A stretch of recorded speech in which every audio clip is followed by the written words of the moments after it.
First ക്വസ്റ്റ്യനിൽ നമ്മളോട് ചോദിച്ചിട്ടുള്ളത് കെ കളറിങ് എന്താണെന്നും കെ ക്രോമാറ്റിക് ഗ്രാഫ് എന്താണെന്നാണ്. നമ്മൾ വേർട്ടെക്സിന് കളർ ചെയ്യുന്നതിനാണ് നമ്മൾ കെ കളറിങ് എന്ന് പറയാം. അതിൽ തന്നെ അഡ്ജസൻ്റ് ആയിട്ടുള്ള വേർട്ടെക്സിന് നമ്മൾ ഒരേ കളർ യൂസ് ചെയ്യരുത്. പിന്നെ നമ്മളിതിൽ ലൂപ്പ്ലെസ് ഗ്രാഫും ആയിരിക്കണം.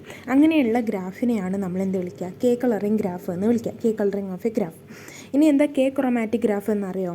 ഒരു ഗ്രാഫിനെ കളർ ചെയ്യാൻ വേണ്ടിയിട്ടുള്ള കെ കളറിങ് ചെയ്യാൻ വേണ്ടിയിട്ടുള്ള മിനിമം നമ്പർ ഓഫ് കളേഴ്സിനെയാണ് നമ്മൾ കെ ക്രോമാറ്റിക് ഗ്രാഫ് എന്ന് പറയാം. ഇപ്പോൾ ഇങ്ങനെയാണ് നമ്മുടെ ഗ്രാഫ് എന്നുണ്ടെങ്കിൽ എനിക്കിതാ ഈ രണ്ടെണ്ണത്തിന് യെല്ലോ കൊടുക്കാം, അഡ്ജസൻ്റ് ഇല്ലാത്ത ഗ്രാഫാണല്ലോ. പിന്നെ ഈ രണ്ടെണ്ണത്തിന് എനിക്ക് ബ്ലൂ കളർ കൊടുക്കാം, കാരണം ഇത് രണ്ടും അഡ്ജസൻ്റ് ഇല്ലാത്ത വെർട്ടെക്സ് ആണ്. അപ്പോൾ ഇതിൻ്റെ കെ ക്രോമാറ്റിക് എന്ന് പറയുന്നത് 2 ആണ്.